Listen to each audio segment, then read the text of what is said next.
Bonjour à toutes et à tous. D'abord, je tiens à remercier Madame Bader et la coordination nationale pour l'invitation à cette journée. Ça fait vraiment du bien de se voir autrement qu'en visio, on en parlait. Et je suis très contente de rencontrer enfin les microstructures et tous ceux qui font les microstructures, dont Madame Bader m'a beaucoup parlé. Donc, dans l'équipe nationale de l'article 51, on a fait la connaissance des microstructures médicales en 2019, grâce aux ARS qui nous ont proposé de cette expérimentation, grâce à la coordination nationale et Madame Bader également, puisqu'ils ont décidé de se lancer dans les expérimentations dites de l'article 51. C'était risqué, une grande aventure.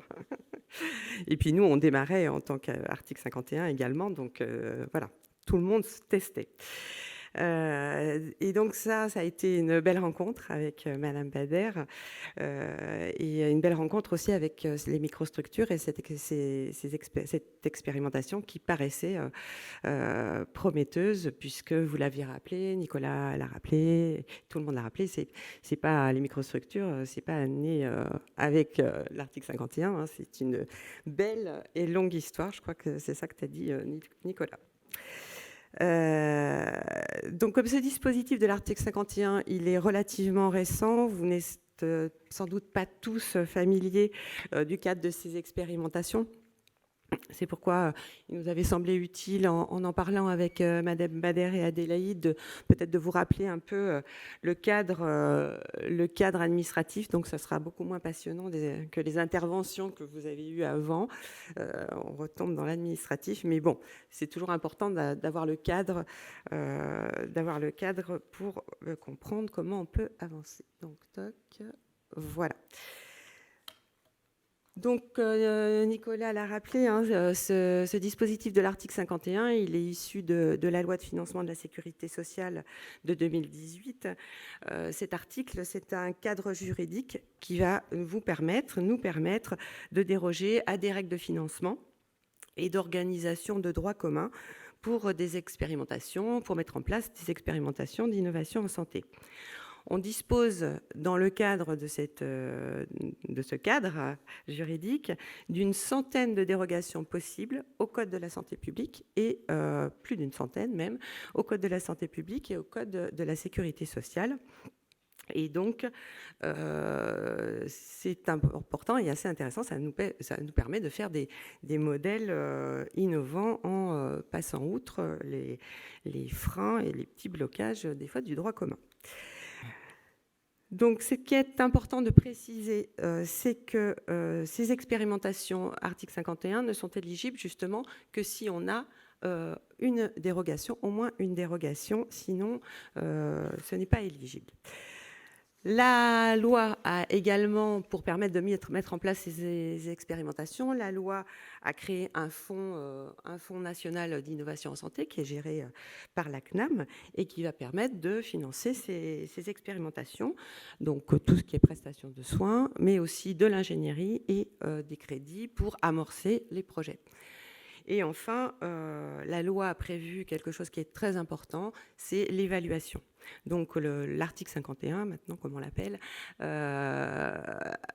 finance une évaluation externe qui va permettre de dire en fin d'expérimentation si on généralise et si oui, dans quelles conditions. Est-ce que, enfin, rien n'est parfait, mais donc il y aura toujours des petits ajustements. Selon quelle modalité on va généraliser ou pas, d'ailleurs, si l'expérimentation ne s'avère pas concluante. Donc, ce dispositif d'évaluation, qui est prévu par la loi, est assez inédit et donc est vraiment un point sur lequel auquel on attache beaucoup d'importance, et notamment pour le passage, la généralisation et le passage au droit commun. Ce qu'il faut savoir également, et c'est pas inscrit ici, mais c'est que c'est un dispositif assez ouvert, même très ouvert, avec un guichet permanent. Il n'y a pas de fenêtre pour déposer les projets. Je le dis au cas où vous auriez un autre projet qui pourraient être éligibles. C'est un guichet qui est ouvert en permanence. On analyse les propositions. Et donc, c'est ouvert à tous les acteurs de santé, que ce soit des professionnels de santé ou des industries. Voilà, on a des porteurs de projets qui peuvent être des industriels ou des startups, par exemple. Voilà. Et ce que je voulais dire aussi, c'est qu'avec ces 3 années de fonctionnement depuis 2018, on voit que la porte d'entrée, en fait, est essentiellement régionale, et 60% des projets autorisés sont des projets qui ont un périmètre régional. Donc, c'est un petit clin d'œil aux ARS qui sont les portes d'entrée en région. Voilà, donc je reviens en arrière. Juste pour vous résumer rapidement les enjeux, nous, de l'article 51 et ce qui fixe notre cadre de travail, enfin le cadre de travail de l'équipe pour analyser les projets. Tout d'abord, notre première ligne directrice, c'est tester, donc tester des organisations ou des financements innovants qui sont susceptibles d'être étendus au système de santé si l'expérimentation est concluante, si le test s'avère concluant. Tester, c'est tester pour transformer, en vue de transformer le système de santé. C'est pour ça qu'on a les dérogations aussi, pour essayer d'identifier de nouveaux leviers de transformation du système. C'est bien l'objectif de l'article 51, l'objectif de fond. Et pour ça, on a des méthodes de travail qui consistent à accompagner les porteurs de projets à construire leur cahier des charges. C'est pas un dossier qu'on reçoit, on dit bah non, on regarde si toutes les pièces y sont, et non, ça va pas parce que voilà, et c'est terminé. Non, on accompagne à l'écriture et à l'élaboration du cahier des charges. Madame Bader, c'est quelque chose. On a eu beaucoup d'allers-retours entre nous. Voilà. Donc l'accompagnement est vraiment très important. On y attache beaucoup d'importance et voilà, c'est des démarches très partenariales. On co-construit, c'est le mot à la mode, on co-construit vraiment ces projets. Voilà. Et enfin, le quatrième point, c'est, j'en ai parlé, l'évaluation pour décider de généraliser ou non. On s'attache plus particulièrement à 3 critères. C'est la reproductibilité, bien évidemment, puisqu'on doit généraliser à terme. Si on veut généraliser à terme, il faut qu'il y ait des critères là-dessus. L'efficacité et l'efficience et la faisabilité opérationnelle de ces expérimentations. Voilà. À souligner également que la force du dispositif, elle est aussi dans la gouvernance, qui est à la fois des directions du ministère, mais aussi on travaille étroitement avec l'assurance maladie. Notre réseau à nous, c'est donc l'assurance maladie, l'État, le national, le régional, parce que c'est les ARS, mais si c'est les CEPAM et l'assurance maladie en région. Et vraiment, il y a des liens très étroits entre nous, et ce travailler ensemble est vraiment le marqueur fort du dispositif de l'article 51, et qui fait aussi qu'on arrive à sortir du cadre et à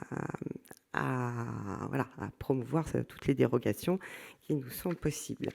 Sans l'assurance maladie, sans les ARS et sans les directions du ministère, on ne pourrait pas faire ces expés. Et aussi, c'est important de les embarquer pour la suite. Si on généralise, on aura besoin de passer toutes les dérogations, si ça marche bien, dans le droit commun ou dans des conventions avec l'assurance maladie. Voilà, je vous ai mis ici mais on passera le diaporama, donc vous aurez ces chiffres. Juste rapidement pour vous dire où on en est au bout de ces 3 années d'existence. On a désormais 103 projets autorisés et un engouement qui ne se dément pas. On continue à recevoir des projets, même si avec le temps, ça se tasse un peu, mais on en a encore. On a, sur ces 103 expérimentations autorisées, on a 1 million de patients qui sont concernés sur toutes les populations cibles. 460 millions de dépenses autorisées à date sur ces 103 expés. Et voilà, ce qu'on peut dire, c'est que plus de la moitié, mais c'est pas très étonnant, cible une pathologie chronique, et que 80% des expérimentations portent sur des prises en charge en ville. Voilà, alors là, c'est pas très visible, hein, je suis désolée. C'était juste, mais vous l'aurez en papier, juste pour vous montrer que la quasi-totalité du territoire est couvert par des expérimentations à article 51. Voilà, les porteurs de projets qui sont-ils? Eh ben, essentiellement des établissements de santé pour 30%, mais il y a aussi pour 29%, et c'est important, des groupements d'acteurs, que ce soit des CPTS, des URPS aussi, des fédérations. Bon, on ne peut pas y échapper, il y en a 17% qui sont d'initiatives ministères, CNAM et ARS. Et ce qui est important de signaler aussi, c'est que, et ça monte, ce chiffre monte, 9% des porteurs de projets sont des acteurs de ville. Et voilà, ce chiffre est en augmentation, ce qui montre que vraiment, on commence à s'emparer de plus en plus du sujet, de ce dispositif. Voilà, les principales pathologies, vous les avez sur ces 103 projets concernés. Ah oui, donc dans le petit carré qui est en bas à gauche, on a essayé de recenser les thématiques pour lesquelles il y avait plus de 4 projets sur ces 103 projets autorisés. Et on voit ici qu'il y a 6 projets sur l'addiction, dont 5 équipes addictes, et 5 projets sur la santé mentale, dont microstructure Covid santé mentale. Voilà. Donc les belles histoires, et ça reprend ce que Nicolas Brice disait en introduction, hein, les belles et longues histoires. Donc moi, sans le savoir, j'ai intitulé ça les belles histoires d'équipes addictes et de microstructures. Mais ça, je pense que vous en reparlerez avec les ARS tout à l'heure. Donc je ne vais pas être très longue, hein, mais c'est juste pour du point de vue national, parce que chaque ARS et chaque région ARS, quand je dis ARS, en fait c'est région aussi, chaque équipe régionale va reparler de ce qui s'est passé dans son territoire. Juste pour dire, nous, au niveau national, si on reprend, si on synthétise un peu tout ça, sur équipe addict, donc c'est les premières expérimentations qu'on a autorisées. C'est une initiative donc de 5 ARS, hein, comme vous le savez, Bourgogne-Franche-Comté, Grand Est, Hauts-de-France, Île-de-France et Occitanie, avec l'appui de la coordination nationale, hein, et de toutes les parties prenantes, SAPA, CARUD, DMSP aussi, je crois, enfin j'en suis même sûre, notamment en Bourgogne-Franche-Comté. Et donc voilà, un cahier des charges qui a été co-construit avec les parties prenantes en région, avec la MILDECA aussi, qui a été associée, je ne sais pas si Ruth est là, bon, voilà. Et donc vraiment un travail de co-construction, je le rappelais tout à l'heure, la force du dispositif 51, c'est la co-construction qui a été déterminante, et l'appui en cela, l'appui de l'ARS et des ARS et de la coordination nationale a été déterminante pour aboutir à ce cahier des charges, un cahier des charges socle pour les 5 régions et 5 annexes régionales pour prendre en compte les spécificités de chaque région. Donc les autorisations se sont échelonnées entre fin 2019 et début 2020. Et voilà, donc sur équipe addict, voilà, c'est parti, et les inclusions ont commencé. Donc l'objectif, hein, sur équipe addict, et vous l'avez, Nicolas l'a rappelé tout à l'heure, c'est vraiment de tester un modèle de financement, puisqu'elles existent déjà. L'idée, c'était pas de tester le modèle organisationnel, puisqu'il était éprouvé de longue date, mais comment pérenniser le financement. Et donc voilà pourquoi on a décidé, enfin que les ARS ont décidé de tester le modèle de financement, un modèle de financement avec un parti qui a été pris, qui est de faire un forfait, qui a été de construire un forfait annuel pour rémunérer une équipe pluriprofessionnelle de premier recours. Et le forfait est intéressant en cela parce qu'il permet de solidariser les acteurs, ce qui avait peut-être pas besoin de faire, mais quand même c'est un modèle intéressant. Donc ce forfait pluriprofessionnel permet vraiment de solidariser les acteurs et de favoriser la coordination entre les acteurs. Voilà, et donc pour Equipaddict, tester un nouveau modèle de financement pour pérenniser, mais c'est aussi l'occasion de créer de nouvelles microstructures dans plusieurs territoires. Donc on s'appuie sur les microstructures existantes, mais aussi il est prévu la création de nouvelles microstructures. Voilà, donc sur Equipaddict, on a un total sur les 5 régions, une cible de plus de 10 000 patients, presque 11 000 patients sur l'ensemble de l'expérimentation. Et ça représente 8 millions d'euros sur le Fonds d'innovation pour la santé. Et pour les ARS, au total, c'est plus d'1 million sur le FIA. Voilà, donc une petite remarque également sur Equipaddict, pour vous dire qu'on a entendu vos besoins au bout d'un an de fonctionnement. On a entendu donc vos besoins par rapport au forfait qui était mal calibré. C'était nos premières expérimentations. On n'avait peut-être pas réfléchi à tout. Donc on a là, et ça va être, c'est imminent, hein, puisque au 1er décembre, on a travaillé avec les ARS, la coordination nationale et vous, puisqu'on vous a fait travailler pour une enquête pour objectiver cette révision du forfait. Donc on a une forte revalorisation, je pense, pour vous, de ce forfait au bout d'un an. Et on s'est vraiment adapté à vos questionnements et à vos problématiques. Voilà, donc je vais aller vite parce que je crois que j'ai pris du retard. Oui. Hein, voilà. Je vous remercie d'arriver à la conclusion. Oui, mais voilà, microstructure médicale post-Covid, donc une expérimentation issue de la crise et de l'initiative de Madame Bader, qui a été menée très très rapidement, hein, puisqu'en 6 mois, c'est un exploit dans les articles 51. 6 mois, c'est vraiment pas grand-chose pour bâtir un projet comme celui-là. Donc, vous connaissez tous l'expérimentation microstructure post-Covid. Elle s'appuie sur le modèle organisationnel d'Equipaddict. Voilà, c'est pareil, c'est basé sur un forfait, une équipe qui rémunère une équipe pluriprofessionnelle. Et c'est 1400, c'est un peu moins, 1450 patients pour 1,3 million prévus sur le fonds. Voilà, donc juste quand même pour conclure maintenant la suite. La suite pour nous, l'enjeu, c'est vraiment pour ces expérimentations prometteuses, c'est de tester ce qu'on a dit là juste avant et de pouvoir passer à l'échelle. On sait que les expérimentations, les deux, ont subi un fort impact de la crise sanitaire et du coup le déploiement n'a pas été celui qu'on aurait voulu. Donc l'enjeu maintenant, ça va être de pouvoir monter en charge et de pouvoir inclure pour avoir une évaluation concluante en termes de reproductibilité. Et voilà. Et donc, et ça fait la transition avec mes collègues.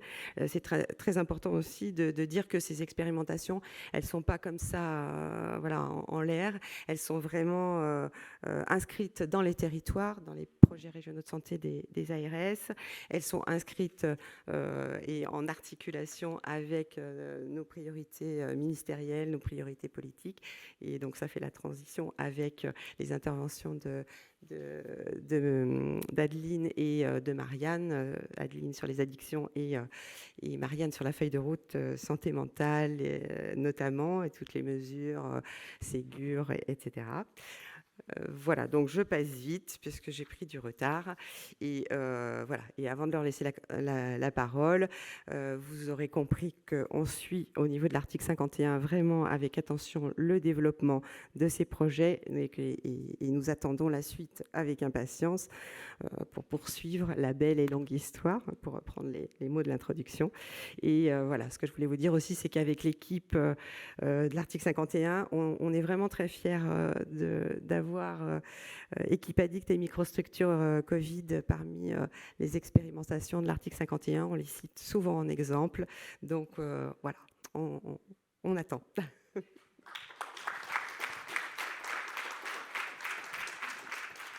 Merci Madame Nepel.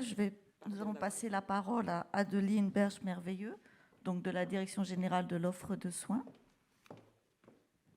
Oui, bonjour à tous. Alors désolée, je suis un peu impressionnée. C'est la première fois que je m'exprime comme ça devant une telle assemblée. Donc, excusez-moi si je bafouille un petit peu et que je cherche mes mots. Donc, merci beaucoup à Madame Bader et puis à l'ensemble des membres de la coordination nationale du réseau de microstructures de l'organisation de cette journée et puis d'avoir invité la Direction générale de l'offre de soins que je représente à participer.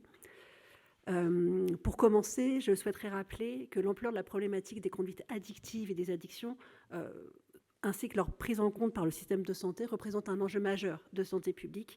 J'avais des chiffres clés qui sont les mêmes que ceux de Nicolas Prise, donc je vais m'abstenir et je vais passer vite sur ce point. Juste pour redire que les conduites addictives sont de plus en plus évolutives dans les substances consommées et dans les pratiques d'usage, notamment chez les jeunes. On peut penser au binge drinking ou à d'autres modes de consommation. Et ces conduites addictives peuvent apparaître comme insuffisamment prises en compte par l'ensemble des acteurs du système de santé. Au regard des prévalences d'usage, une approche transversale avec une prise en compte, une meilleure connaissance des conduites addictives par l'ensemble des professionnels de santé pourrait permettre une amélioration de la situation en complément d'une approche addictologique spécialisée qui doit aussi être confortée. Les microstructures correspondent ainsi à une approche plus systémique par le médecin traitant, une approche transversale, pluriprofessionnelle et coordonnée dans un territoire, avec des partenariats, des relais, qui sont les garants d'une prise en charge de qualité en lien avec le sanitaire et le médico-social. Dans le cadre de son exercice, le médecin peut solliciter en cas de besoin l'appui d'autres professionnels. On peut rappeler que la possibilité de travailler avec d'autres professionnels est pour un médecin de premier recours, un médecin généraliste, la possibilité d'être plus à même de répondre aux besoins des patients et d'améliorer la qualité et la pertinence de sa pratique professionnelle. Cette démarche témoigne de sa pertinence dans le champ des conduites addictives, mais il y a aussi un intérêt dans d'autres domaines, et ce sera vraiment explicité par Marianne Perros-Saucine dans le cadre de l'expérimentation Covid santé mentale. La microstructure offre cette possibilité avec de manière complémentaire une bonne connaissance des autres partenaires pour faciliter les articulations, la mobilisation d'autres ressources pour la meilleure prise en charge des patients. Donc il faut repréciser, mais ça a déjà été dit et redit, donc je vais passer vite. En fait, moi j'ai pris mon poste en octobre 2017 et quand j'ai pris mon poste, on m'a parlé des microstructures et d'essayer d'avancer pour la formalisation d'un cahier des charges national. Donc on avait déjà beaucoup de matière et on a vraiment bloqué sur la partie financement. Voilà, comment financer ces microstructures. Et c'est vrai que l'article 51 et les expérimentations sont tombés à point nommé. Et à la DGOS, nous suivons vraiment cette expérimentation avec beaucoup d'attention. Donc elles ne sont pas nouvelles, ces microstructures. Elles figurent dans les plans 1000DK qui existent depuis plusieurs plans. Et dans le dernier plan, et ça va plutôt être là mon propos, c'est de recentrer finalement la place que pourraient avoir les microstructures dans le cadre de la logique de parcours qui fait partie des actions que nous souhaiterions mener à la DGOS, de passer d'une logique d'aller sur une logique de parcours en lieu et place d'une logique de filière, qui soit un peu sortie de l'hôpital et qu'on aille plutôt vers ce décloisonnement. Cette logique de parcours inclut le secteur médico-social et les soins de suite. Elle permettrait de faciliter une articulation avec le premier recours. Cette logique de parcours doit permettre de développer des réponses plus adaptées à chacune des personnes en favorisant les portes d'entrée les plus adaptées, la fluidité, les articulations entre les professionnels qu'ils exercent dans le secteur sanitaire, y compris dans le SSR, dans le médico-social ou dans le social, en mobilisant les ressources requises au bon moment pour un soutien optimal au regard des besoins et des attentes des personnes. Cette ambition de mise en place de parcours de santé en addictologie se fonde aussi sur plusieurs constats. Le premier, c'est que les professionnels du premier recours sont impliqués de façon variable sur la question des addictions. Ils se considèrent souvent comme peu formés aux problématiques addictives et souvent comme peu légitimes à agir. Ils méconnaissent aussi parfois l'offre spécialisée en addictologie. Cette offre institutionnelle, elle est d'ailleurs marquée par une très grande complexité. Elle n'est pas toujours suffisamment lisible, à la fois pour les acteurs et encore moins pour les personnes prises en charge ni pour leur entourage. Et enfin, les deux dispositifs sanitaires et médico-sociaux, ils sont plus ou moins bien articulés selon les territoires pour offrir soins et accompagnement adaptés aux personnes. Donc c'est l'une des raisons pour lesquelles ce plan 1000DK prévoit la réalisation de travaux relatifs au parcours en addictologie. Et ce qu'on aimerait faire à la DGOS, c'est redéfinir les missions-places de l'ensemble des acteurs, donc la médecine de ville dont les microstructures. Et pour ce qui me concerne au niveau de l'offre hospitalière, la place des ELSA, des consultations addicto, des hôpitaux de jour, des SSR, on a vraiment des chantiers différents à mener. Les microstructures addiction ont vocation à s'intégrer dans le cadre de ces travaux. Elles ont toute leur place dans le parcours, compte tenu, donc ça a été dit déjà, de l'impact de leur action en direction des publics pris en charge, mais aussi des professionnels qui apparaissent davantage disponibles pour les personnes dans le cadre des microstructures, avec des postures qui peuvent apparaître comme moins stigmatisantes pour des personnes que cela va permettre de ramener et de raccompagner vers le soin. La microstructure apporte des compétences utiles, spécifiques, voire indispensables pour le médecin de ville face à des situations qui sont très variées et parfois complexes. Elle participe d'un meilleur accès aux soins ainsi que d'une meilleure prise en charge des patients dans le cadre d'une structuration qui, au final, peut apparaître comme assez simple, assez légère. Et elles sont également un levier à mobiliser pour lutter contre les inégalités territoriales et sociales de santé, sur lesquelles nous, on travaille beaucoup à la DGOS, et notamment dans le cadre d'une mesure du Ségur de la santé, qui est la mesure 27, qui vise à réduire les inégalités territoriales et sociales de santé. Et enfin, c'est mon dernier point, dans le cadre de la crise sanitaire, on a travaillé de manière rapprochée avec mes collègues de la DGS et la MILDECA, avec les représentants de la dictologie hospitalière et les têtes de réseau du médico-social, pour partager finalement un petit retour d'expérience sur la crise sanitaire, avec 2 points, avec finalement quelles sont les conditions de suite de l'activité dans le cadre de la vague épidémique, et puis également de capitaliser sur les bons enseignements, les pratiques positives qui ont été qui ont émergé. Et dans ce cas, les microstructures ont été identifiées comme étant des dispositifs pertinents, utiles à mobiliser dans le cadre de ce rétex, là où elles préexistaient. Donc pour conclure, les microstructures, en tout cas sur la partie addiction que nous on suit davantage à la DGOS, nous semblent être un dispositif pertinent à suivre, à encourager. Et c'est vrai que nous suivons l'expérimentation avec beaucoup d'attention en vue de les pérenniser et de les développer. Voilà, merci beaucoup. Merci beaucoup. Je vais donner la parole à Marianne Perrault-Saucine, qui est donc conseillère auprès du professeur Bellivier, délégué ministériel à la santé mentale et à la psychiatrie. Bonjour à tous et à toutes. Merci Madame Bader et merci à la coordination nationale des réseaux de microstructures pour cette invitation, à la délégation ministérielle à la santé mentale et à la psychiatrie que je représente, et je vous prie d'excuser l'absence du professeur Bellivier qui n'a pas pu être là aujourd'hui malgré son intérêt pour le sujet des microstructures et pour toute votre intervention au quotidien sur le terrain auprès des patients avec une prise en charge innovante et très, très observée au niveau du ministère, que ce soit par l'équipe Article 51, la DGOS ou la délégation. Alors, en fait, quand Madame Bader, avec l'équipe de l'Article 51, est venue nous voir en mai 2020, soit très tôt dans la crise, finalement, dans la pandémie, pour nous parler de ce projet, on y a tout de suite cru et on a tout de suite voulu se mobiliser. Pour plusieurs raisons que je vais vous exposer. La première, c'est qu'en fait, ce projet véritablement s'inscrit dans le cadre de la politique mise en place par le ministère sur la santé mentale et la psychiatrie, et qui s'incarne dans ce que l'on appelle une feuille de route santé mentale et psychiatrie, qui date de 2018 et qui a été lancée à l'époque par Agnès Buzyn, qui, à cette époque, a voulu vraiment donner une prioriser ce sujet pour le mettre en avant. C'est véritablement, la santé mentale a souffert pendant un certain nombre d'années, voire de dizaines d'années, d'être mis de côté, pas forcément mis suffisamment en lumière, malgré l'importance des enjeux, puisque moi aussi je vais donner quelques chiffres, mais c'est vraiment important. L'OMS considère que entre 20 et 25% de la population sera touchée au moment de sa vie par un trouble psychique, ce qui représente en France à peu près 12-13 millions de personnes. Ce sont des estimations, évidemment. Et on peut malheureusement craindre, imaginer que ce chiffre évolue suite à la pandémie qui va laisser des traces, malheureusement, en matière de santé mentale.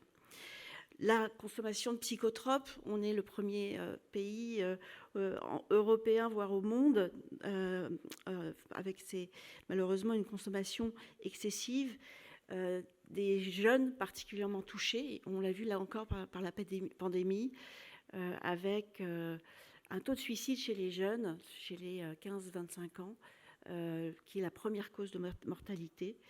Et puis, ce qui vous concerne plus, évidemment, une prise en charge par la médecine générale très importante de tous ces troubles, puisqu'on estime à peu près à un tiers des consultations, ou en tout cas de votre activité qui a trait en partie ou dans son entièreté aux troubles psychiques, anxiété, dépression, enfin après je ne vais pas tous les citer.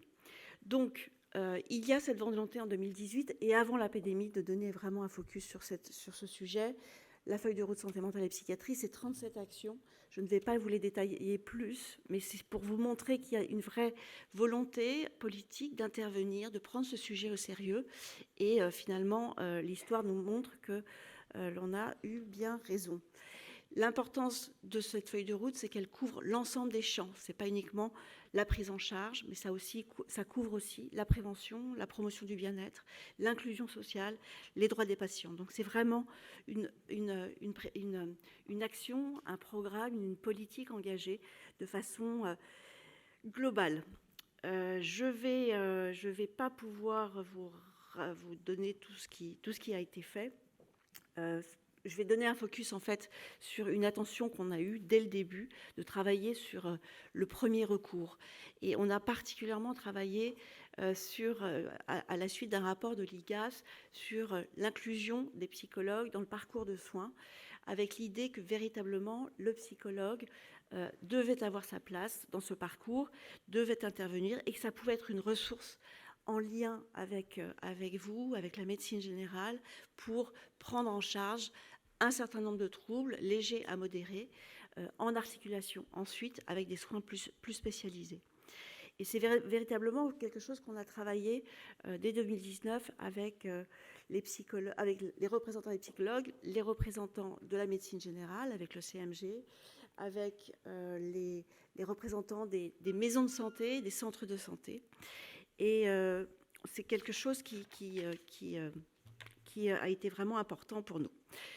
Est arrivée la pandémie et Madame Bader a rejoint notre diagnostic qui était que cette crise, malheureusement, allait particulièrement nous toucher en termes de santé mentale et qu'il fallait au plus tôt intervenir.